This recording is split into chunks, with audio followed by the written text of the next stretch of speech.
Hello students, আমার চ্যানেলে তোমাদেরকে স্বাগত। শুরু করছি ক্লাস 12-এর থার্ড সেমিস্টারের একটি বাংলার ক্লাস। তো তোমাদের সামনে রয়েছে দেখো রায় মার্টিন প্রশ্নবিচিত্রা, ঠিক আছে? তো রায় মার্টিন প্রশ্নবিচিত্রা ক্লাস 12 থার্ড সেমিস্টারের আমরা কিন্তু এখান থেকে আদরিণী গল্প থেকে আমরা প্রথম এমসিকিউ করেছিলাম প্রথম পর্ব। তো আজকে কিন্তু আদরিণী গল্পের থেকে এখানে এই বইটা থেকে অর্থাৎ রায় মার্টিন প্রশ্নবিচিত্রা থেকে আদরিণী গল্প থেকে কী কী এমসিকিউ আছে তার দ্বিতীয় পর্ব শুরু করব। তো প্রথম থেকে শেষ পর্যন্ত ভিডিওটা দেখবে, একটু স্কিপ করবে না, ঠিক আছে? তো চলো শুরু করে দিই। দেখো, প্রথম দিন আমরা কিন্তু আদরিণী গল্প থেকে মোট 27টি প্রশ্ন, এই যে দেখতে পাচ্ছ আদরিণী গল্প, ঠিক আছে, প্রভাত কুমার মুখোপাধ্যায় লেখা। তো এখান থেকে আমরা কিন্তু টোটাল এই পর্যন্ত প্রশ্ন পড়েছিলাম 27টি প্রশ্ন। তো আজকে আমরা করব কিন্তু 28 দাগ থেকে, ঠিক আছে? আজকে দ্বিতীয় পর্ব আমাদের। তো প্রথম থেকে শেষ পর্যন্ত ভিডিওটা দেখবে, একটু স্কিপ করবেন। দেখো, বলছে একজোড়া নতুন বলদ কিনেছে কে? উত্তর হবে ইমামউদ্দিন শেখ। আচ্ছা, আদরিণীকে যন্ত্রণায় কাতর অবস্থায় দেখতে ঘোড়ার গাড়ি কখন ছাড়ল? রাত্রি 10টায়। পরে প্রশ্ন, অসুস্থ আদরিণীর কাছে যাওয়ার জন্য মোক্তার মশাই রওনা দিয়েছিলেন রাত্রি 10টায়। আদরিণী গল্পের মূল উৎস গল্পাঞ্জলি। উল্লিখিত ঘটনার পর সুদীর্ঘ ড্যাশ বৎসর অতীত হইয়াছে 5টি বৎসর।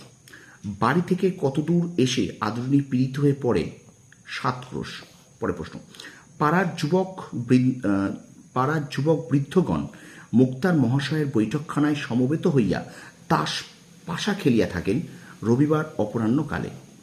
পরে প্রশ্ন, আদরিণী গল্পের লেখক প্রভাত কুমার মুখোপাধ্যায় পরিচিত ছিলেন বাংলার মাপসা নামে।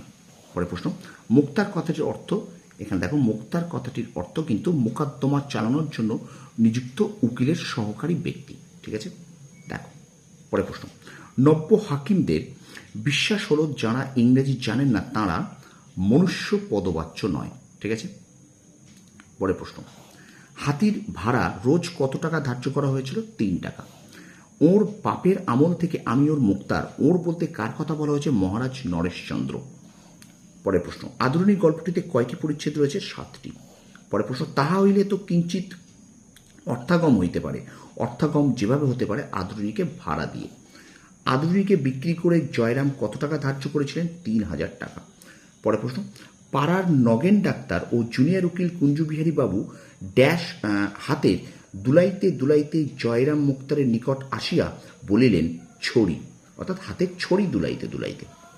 আচ্ছা, পরের প্রশ্ন, আমার তো ভাই ড্যাশ শোনবার বয়স নেই, এটা হলো খেমটা।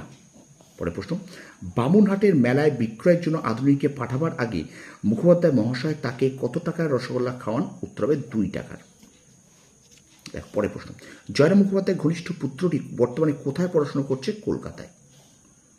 যে মাস পড়লে কল্যাণীর আশীর্বাদের দিন স্থির হয়েছিল তা হলো বৈশাখ। পরে প্রশ্ন, জয়রাম মুক্তার যার কাছ থেকে হাতি কিনেছিলেন তার নাম উমাচরণ লাহিড়ী। পরে প্রশ্ন, দেখো দুটো বিবৃতি আছে এখানে এ ও আর উভয় সঠিক, ঠিক, এবং আর এর সঠিক কারণ, ঠিক আছে? আচ্ছা, এবার 49 দেখো একটা ডায়াগ্রামের ভিত্তিতে শূন্যস্থান পূরণ, এখানে কিন্তু পরোপকারী হবে, এই জায়গাটা পরোপকারী হবে। এবং আজকের ক্লাসের শেষ প্রশ্ন দেখো, 2 নম্বর ক্লাস শেষ প্রশ্ন, বিবৃতি আছে দুটো, দেখো এটাও কিন্তু উত্তর হবে অপশান সি, এ ও আর উভয় সঠিক, আর এর সঠিক কারণ, ঠিক আছে? তো এই ছিল ক্লাস 12 থার্ড সেমিস্টার রায় মার্টিন প্রশ্নবিচিত্রা থেকে আদরিণী গল্প থেকে এমসিকিউ 2 নম্বর পর্ব। অর্থাৎ আগামীকাল কিন্তু আমরা 3 নম্বর পর্ব অর্থাৎ শেষ পর্ব আধুনিক গল্প থেকে শেষ করব।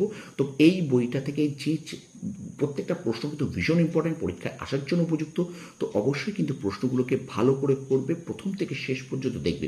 আর অবশ্যই তোমরা একটুখানি লাইক করো, কমেন্ট করো, বন্ধুদের মাঝে বেশি বেশি করে শেয়ার করবে, ঠিক আছে? তো তোমরা সফল হও, তোমাদের সাফল্য কামনা করি। ধন্যবাদ।